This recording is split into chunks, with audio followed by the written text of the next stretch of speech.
Assalamu alaikum everyone. Welcome to my channel Education Arena. Hope you all are doing well.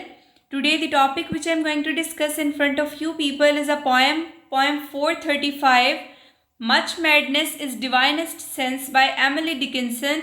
This is included in a subject American Literature which is a part of BS English 7th semester.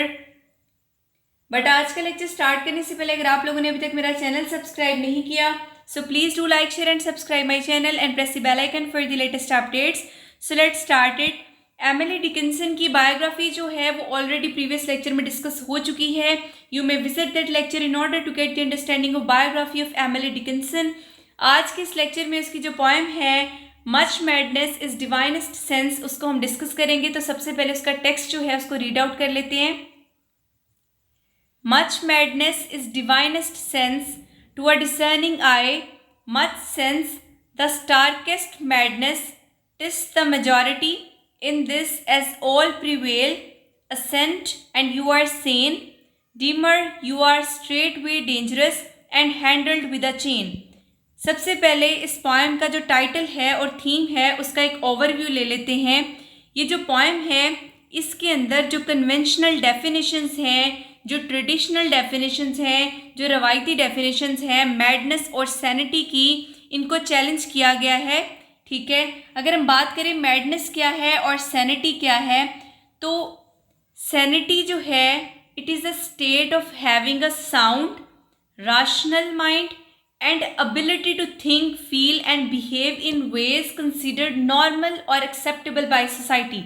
यानी कि एक ऐसी state है जिसमें आपके पास rational mind हो, ठीक है, साउंड माइंड हो और आपके पास ये एबिलिटी हो कि आप सोच भी सकते हैं, आप फील भी कर सकते हैं और आप उन तरीके से बिहेव भी कर सकते हैं जिनको सोसाइटी में नॉर्मल कंसीडर किया जाता है और सोसाइटी उसको एक्सेप्ट भी करती है. अगर इसकी फीचर्स देखें तो सबसे फर्स्ट है लॉजिकल रीजनिंग, ठीक है, सेकंड है इमोशनल बैलेंस, थर्ड है कि रियलिटी की आपको अवेयरनेस हो और फोर्थ है ability to adopt and make decisions responsibly. अगर हम बात करते हैं मैडनेस तो ये एक स्टेट है जिसमें स्पीयर मेंटल डिसऑर्डर होती है या इरेशनल बिहेवियर होता है, ठीक है, और आपका रियलिटी के साथ कोई कांटेक्ट नहीं होता. अगर लिटरेचर या एवरीडे स्पीच की हम बात करते हैं तो इसका मतलब हो सकता है एक्सट्रीम, इलॉजिकल या अनकन्वेंशनल जो एक्शंस हैं. मैडनेस की फीचर्स देखते हैं तो आपको जो रियलिटी है उसकी डिस्टॉर्टेड परसेप्शन होगी, ठीक है, इरेशनल आपका बिहेवियर होगा, आप फैंटेसी को रियलिटी से डिस्टिंग्विश करने की एबिलिटी नहीं रखते और सम टाइम इसको मेटाफोरिकली यूज़ किया जाता है पैशन, ऑब्सेशन या फिर रेबिलियन अगेंस्ट नॉर्म्स. तो ये है मैडनेस और सैनिटी की डेफिनेशंस, ठीक है.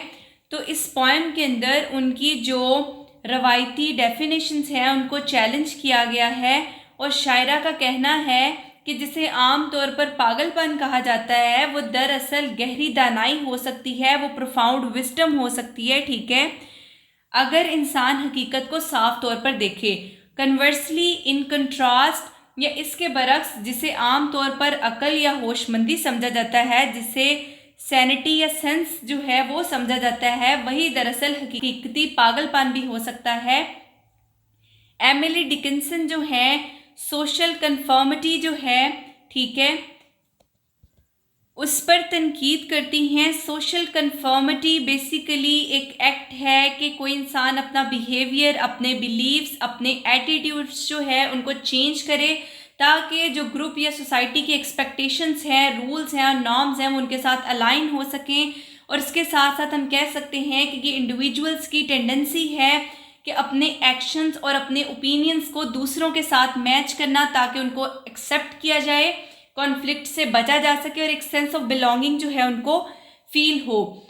तो उस पर ये तनकीद करती हैं और कहती हैं कि जो अक्सरियत की हुक्मरानी है उसके खतरात से भी खबरदार करती हैं. नेक्स्ट चलती हैं हमारी जो पोएम है उसकी तरफ. Much madness is divinest sense, इसका सबसे पहले हम मीनिंग देख लेते हैं, बाद में इसकी टोन को डिस्कस करेंगे. तो इसका मीन क्या है कि जिसे माशरा पागलपन कहता है वो दरअसल हिकमत या बसीरत की बुलंद तरीन शक्ल है, ठीक है, यानी कि डिवाइनेस्ट सेंस. अगर इसकी टोन की बात करें तो टोन आयरॉनिक एंड सबवर्सिव है, ठीक है, तंजिया और बगावती है। एमिली डिकिंसन जो हैं आगाज़ ही में जो एक्सपेक्टेशंस हैं उनको फ्लिप कर देती हैं, ठीक है, कि पागलपन लाजमी तौर पर मनफी नहीं है जैसा कि सोसाइटी में कंसीडर किया जाता है। नेक्स्ट है टू अ डिसर्निंग आई। इसको देख लेते हैं, इसका मीनिंग सबसे पहले। ये हकीकत कि जो पागलपन है वो दरअसल अकल है, ठीक है, सिर्फ उन लोगों को नज़र आती है जो गहरी बसीरत रखते हैं, ठीक है, जो ट्रूली डिसर्न हैं और तनकीदी अंदाज में जो सोच सकते हैं, सिर्फ उन्हीं को ये नज़र आती है। अब ये किस चीज़ की तरफ इशारा है कि ज़्यादातर लोग जो है वो इस बसीरत से महरूम रहते हैं, ठीक है, और अंधों की तरह जो समाजी असूलों को बगैर सवाल किए ही कबूल कर लेते हैं, ठीक है, यानी कि ब्लाइंडली एक्सेप्ट करते हैं जो सोसाइटल नॉर्म्स हैं उनको। नेक्स्ट है मच सेंस द स्टार्केस्ट मैडनेस। इसका मीनिंग क्या है कि इसके बरक्स जिसे अमूमन अक्ल, माकूल या होशमंदाना रवैया समझा जाता है वो दरअसल शदीद तरीन पागलपन भी हो सकता है। इसकी अगर एक्सप्लेनेशन करें तो ये जो लाइन है ये रीइंफोर्स करती है जो वैल्यूज़ और स्टैंडर्ड्स एक्सेप्टेड हैं सोसाइटी से उनकी इनवेरिएंस को, ठीक है, उसमें मज़ीद वाज़िया करता है। और यानी जो चीज़ मामूल समझी जाती है वही हकीकत में गैर माकूल और दीवानगी भी हो सकती है। नेक्स्ट चलते हैं, TISS the majority in this as all prevail. इसका मीनिंग क्या है? इसका मीनिंग ये है कि ये अक्सरियत है जो तय करती है कि कौन सा रवैया जो है वो होशमंदी है और कौन सा पागलपन। इस फैसले की बुनियाद ना तो लॉजिक पर होती है और ना ही हकीकत पर, बल्कि सिर्फ जो पॉपुलर ओपिनियन है उसकी बेस पर ये फैसला जो है कर लिया जाता है। इसकी एक्सप्लेनेशन देख लेते हैं। एमिली डिकिंसन जो हैं इस तरफ इशारा करती हैं कि जो सोशल कंसेंसस है यानी जो समाजी इत्तेफाक राय है उसके पास जो नॉर्म्स हैं, जो मेयारात हैं, उनको तय करने की ताकत है, चाहे वो दुरुस्त हों या चाहे वो गलत हों। इस मामले में भी और बाकी तमाम में भी अक्सरियत ही गालिब आती है, जिसका मतलब ये है कि हर मामले में जो अक्सरियत है उसका फ़ैसला ही फाइनल डिसीजन कंसीडर किया जाता है। नेक्स्ट चलते हैं, assent and you are sane. इसका मीनिंग क्या है कि अगर आप अक्सरियत की जो राय है उससे इत्तफाक करें, हाँ में हाँ मिलाएं, तो आपको जो है वो सेन कंसीडर किया जाएगा, आपको होशमंद और अक्लमंद जो है वो समझा जाता है। इसकी एक्सप्लेनेशन देख लेते हैं। ये लाइन शो करती है कि जो सोसाइटल नॉर्म्स हैं, ठीक है, जो समाजी असूल हैं या रवाज हैं, इनसे मुताबिकत इख्तियार करने पर ही इंसान को जो है अप्रूवल मिलता है और एक्सेप्टेंस भी, यानी कि इंसान को कबूलियत और मंजूरी तभी मिलती है जबकि समाजी जो उसूल हैं और जो रवाज हैं वो उनसे मुताबिकत जो है वो इख्तियार करे। नेक्स्ट चलते हैं, dimmer you are straight way dangerous. इसका मीनिंग क्या है? यानी कि अगर आप इख्तिलाफ करते हैं या एतराज़ उठाते हैं, इनकार करते हैं, तो आपको फ़ौरन ख़तरनाक करार दे दिया जाता है। माशरा इख्तिलाफ राय जो है उसको बर्दाश्त नहीं करता, वो इन लोगों से खौफ खाता है जो मुख्तलिफ अंदाज में सोचते हैं। जो लफ्ज़ है यहाँ पर स्ट्रेट वे, इमीडिएटली जो है इस बात पर जोर देता है कि जो सोसाइटी है कितनी तेज़ी से जो मुखालफीन हैं उनको बदनाम या सजावार करार दे देती है, ठीक है। नेक्स्ट चलते हैं, and handled with a chain. इसका मीनिंग क्या है? जो लोग इख्तिलाफ करते हैं इन्हें काबू में रखा जाता है, इन्हें सज़ा दी जाती है या इनको अदारों में बंद कर दिया जाता है। ये सूरत चाहे जो है हकीकी हो या फिर अलामती हो, ठीक है। ये चेन जो है, ये जो जंजीर है, ये आज़ादी के छिन जाने, कैद होने या जो जबरी मुताबिकत है उसको सिंबलाइज करती है, ठीक है। ये इस तरीकी हकीकत की तरफ भी इशारा करती है जो कि अफराद ख़ास तौर पर ख़वातीन जैसे कि डिकिंसन खुद जो अदम मुताबिकत इख्तियार करते थे, इन्हें पागल करार दे दिया जाता था और इन्हें पागल करार देकर अदारों में बंद कर दिया जाता था। तो ये जो है लाइन बाय लाइन एक्सप्लेनेशन थी। नेक्स्ट चलते हैं इस पोएम की ओवरऑल समरी की तरफ। ये जो पोएम है ये सोसाइटी की तरफ से जो बनाई गई सैनिटी और मैडनेस की डेफिनेशंस हैं, कन्वेंशनल डेफिनेशंस हैं, उनको चैलेंज करती है और जाहिर करती है कि ये लेबल जो है अक्सर सब्जेक्टिव होते हैं और अक्सरियत के काबू में होते हैं। एमिली डिकिंसन का जो मौक़िफ़ है कि जिसे आम तौर पर पागलपन कहा जाता है, वो दरअसल हकीकी दानाई हो सकता है, ठीक है, वो ट्रू विजडम हो सकती है। लेकिन ये हकीकत सिर्फ बसीरत रखने वाली आँख यानी ऐसा शख्स जो आज़ादाना और तनकीदी सोच रखता हो वही देख सकता है।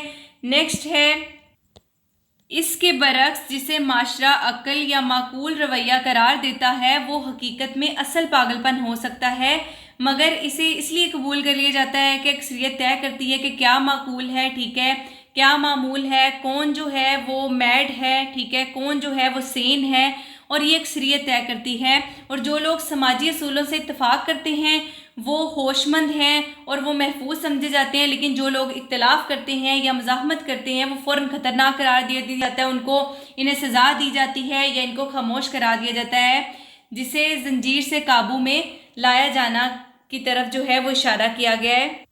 अल्टीमेटली बिलाखिर एमिली डिकिंसन जो है वो एक ब्लाइंड जो कन्फर्मिटी है, ठीक है, उस पर तनकीद करती हैं और आज़ादाना सोच की जो अहमियत है उसको जो है वो उजागर करती हैं, जो इंडिपेंडेंट थॉट की वैल्यू है, ठीक है, उसको एम्फसाइज करती हैं और साथ ही ये भी दिखाती हैं कि जो लोग मेन स्ट्रीम जो बिलीफ्स हैं, ठीक है, मरकज़ी धारे के जो अकायद हैं उनको चैलेंज करते हैं, इन्हें किस कदर हार्ड कंसिक्वेंसेस जो हैं, जो सख्त नताइज हैं उनका सामना करना पड़ता है।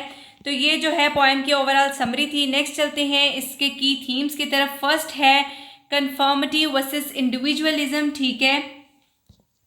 तो एमिली डिकिंसन जो हैं वो अवेयर करती हैं, वो वार्न करती हैं, वो ख़बरदार करती हैं कि जो सोसाइटी है वो उनको जो है वो इनाम देती है जो कि अतात गुज़ार हों, ठीक है, जो कि ओबीडियंट हों, और जो आज़ादाना सोच रखने वाले हैं उनको सज़ा मिलती है। ये पोएम जो है उन लोगों को कदर मंजिलत देती है जो यकसानियत की मुखालफत करते हैं, ठीक है, जो कन्फर्मिटी को रेजिस्ट करते हैं चाहे वो अक्सर गलत समझे जाएं या सताए जाएं, ठीक है।